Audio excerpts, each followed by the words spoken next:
Hello everyone, इस video में हम डिस्कस करेंगे about the pouch burst tester.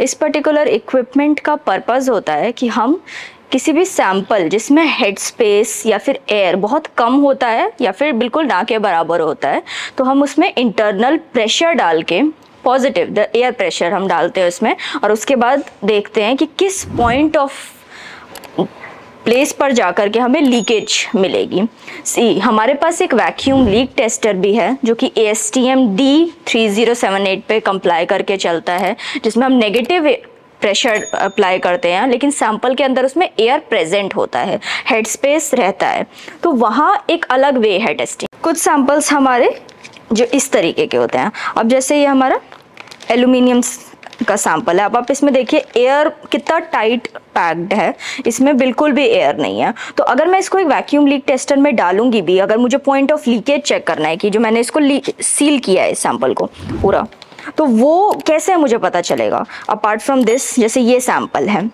इसमें हमारा लिक्विड फिल्ड है ये, बट ये एक मल्टी बैरियर सैंपल है, एल्यूमिनियम का सैंपल, और इसमें काफ़ी इवन इफ कुछ एयर इसमें है तो ये इतना स्ट्रॉन्ग बनाया हुआ है, इतने लेयर्स है इसमें कि एयर एस्केप करना इसमें बहुत मुश्किल होता है।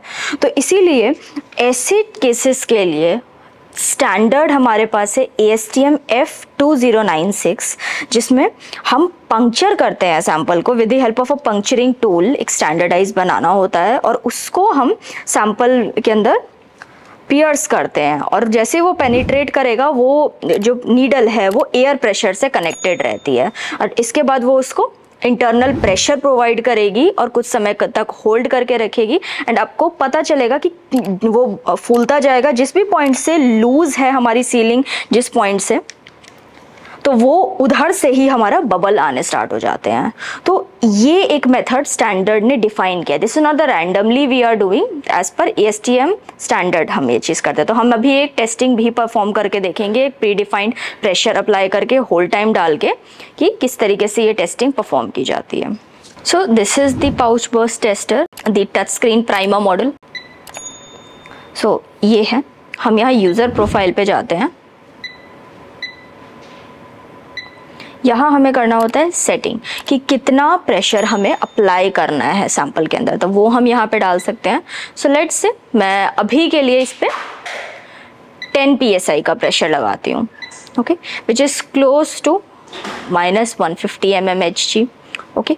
9 PSI हमारा अप्रॉक्सीमेटली 100 के आसपास रहता है, तो हम mmHg में बता रही हूँ मैं, तो हम वही प्रेशर यहाँ अप्लाई कर रहे हैं पॉजिटिवली, ओके। एंड फिर हम उसमें देखेंगे कितना सैंपल का हमारा वो फेल होता है या नहीं होगा तो हम बढ़ा सकते हैं।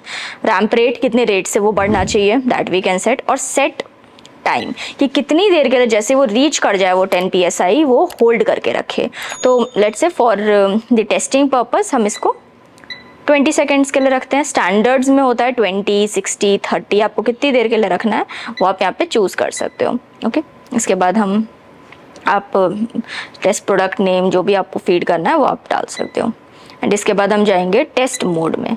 जो भी मैंने चीज़ें फीड करी थी, टेस्ट प्रेशर और रन टाइम, दोनों चीज़ इसमें शो गई है। जैसे मैं रन क्लिक करूँगी, हमारा ये टेस्ट रन स्टार्ट हो जाएगा। इसके बाद ये हमारा वो पियर्सिंग टूल है, ओके। आप इसमें ये नीडल देखेंगे, ये नीडल को हमें सैंपल के अंदर पियर्स करना होता है। ये इस एयर प्रेशर पाइपलाइन से कनेक्टेड है, तो हमें इसमें एयर प्रेशर कंप्रेसर की हेल्प से आपको कुछ एयर प्रेशर प्रोवाइड करना पड़ेगा। जितना कंप्रेसर प्रोवाइड कर पाएगा उतना ही इसमें हमारे पास लाइन आएगी प्रेशर की, वो आपको रीडिंग में शो कर देगा कि कितना ये ले पा रहा है। एंड इसके बाद टेस्टिंग करेंगे। अब सैंपल प्रिपरेशन पे अब हम आ जाते हैं। इस पर्टिकुलर सैंपल पे मैंने ये चीज़ की है, ओके। यहाँ हमारे पास राइस ग्रेन्स है। कई बार क्या होता है इन सैंपल्स में, अगर कहीं पर एयर है भी, तो राइस ग्रेन का क्या है, अगर वो उस पॉइंट पर जाकर के रुक जाएगा, कहीं उसको ब्लॉक कर देगा, तो बबल्स जो हमारे कन्वेंशनली वैक्यूम लीक टेस्टर में होता है वो आपको नहीं दिखेंगे। तो इसीलिए बाय इंटरनल प्रेशर मेथड ये चीज़ मैं करके दिखा रही हूँ, या फिर एल्यूमिनियम फॉइल में भी आप सेम यही चीज़ कर सकते हो। तो एक रबर टेप हमने यहाँ पे लगा लिया है, मैंने उसको प्रॉपरली इस तरीके से इस पर चिपका दिया, एंड ये नीडल लिया है, एंड मैंने एक पॉइंट पे ऑलरेडी इसमें पियर्स करके रखा है, ओके। तो आप इसको टाइटली पियर्स कर देंगे इस तरीके से। पीछे आप देखो, अब ये इसके अंदर अच्छे से चला गया है, कि बाहर नहीं निकलेगा, सिर्फ एक लेयर तक मैंने इसको घुसाया है। अब इसको इस तरीके से मैं रख लूँगी। तो क्या चीज़ रहेगी, जैसे ही मैंने टेस्ट को स्टार्ट किया तो ये एयर प्रेशर हमारे सैंपल के अंदर जाएगा। तो अब क्या होगा, फूलता जाएगा। जैसे फूलेगा तो ऑब्वियसली अगर वो प्रेशर नहीं झेल पाएगा तो वो बाहर निकलने की कोशिश करेगा, एंड जो भी एरिया हमारा लूज है सीलिंग वाइज तो वो खुल जाएगा। तो वो चीज़ ऐसे तो अभी मैं इसको बाहर कर रही हूँ by dry method, by weight method आप वो और बेटर तरीके से देख पाएंगे। तो सिंपल आप पियर्स करके आप एक डेसिकेटर में यू कैन ऐड, जो प्रेस्टो ऑल्सो प्रोवाइड्स, जिसका PMMA ग्रेड उसका डेसिकेटर है। तो आप उसमें पानी डाल करके एंड फिर उस पर टेस्टिंग कर सकते हैं और आपको प्रॉपर पॉइंट ऑफ लीकेज दिखेगा कि कहाँ से वो लीक हो रहा है। सो ये मैंने एक एक्रेलिक कवरिंग ले लिया। ओके, मैं ड्राई टेस्ट कर रही हूँ। You can use the desiccator, इसमें आप पानी में डाल के भी टेस्टिंग कर सकते हो। यहाँ पर अब मैं एयर प्रेशर इसमें सेट करूँगी। सो लेट्स से हम 9 ESI पर टेस्टिंग परफॉर्म कर लेते हैं एंड टेस्ट टाइम हम यहाँ पे 20 सेकेंड का डाल देते हैं द टाइमिंग। और यहाँ पे ये रैंप रेट शो कर रहा है कितने पे रेट पे वो इंक्रीज़ करता जाएगा। इसके बाद हम टेस्ट मोड पे जाएंगे। हमें डिज़ायर्ड एयर प्रेशर है वो इसमें शो कर रहा है। टेस्ट स्टार्ट करेंगे।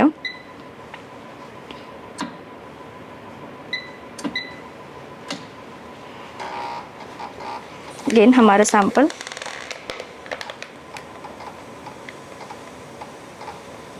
तो यहाँ पे एयर प्रेशर आप देख सकते हो 4.257 पर रीच कर गया हो। एंड जैसे ही हमारा वो 9 पर रीच करा, हमारा होल टाइम स्टार्ट हो गया है। और जैसे ही हमारा होल टाइम कंप्लीट हुआ, हमारा टेस्टिंग स्टॉप हो जाएगा एंड पास एंड फेल आपको शो कर देगा। अगर हमारा सैंपल लीक नहीं किया है, एयर प्रेशर ऐसे ही है उसमें, तो वो पास दिखा देगा। अदरवाइज कहीं से भी लीकेज होगी तो वो उसको फेल शो कर देगा। This is how you can do the testing. इसके अलावा हमारे पास मेथड है कि हम वेट टेस्टिंग में कर सकते हैं, जहाँ पे हम सैंपल को पानी के अंदर डाल देते हैं। अभी तो हमें पॉइंट ऑफ लीकेज पता नहीं चलेगा, वो सिर्फ खुल जाएगा पाउच। बट अगर आपको देखना है कि कहाँ से वो चीज़ ओपन हो रही है, तो हमारे पास ये मेथड है कि आप पानी में डाल करके सैंपल को पॉइंट ऑफ लीकेज देख सकते हो। तो this is how by standardize method, अगर किसी सैंपल में एयर नहीं है, हेड स्पेस कम है, तो आप उसका लीकेज डिटेक्शन कर सकते हो। So for more information you can contact on Presto.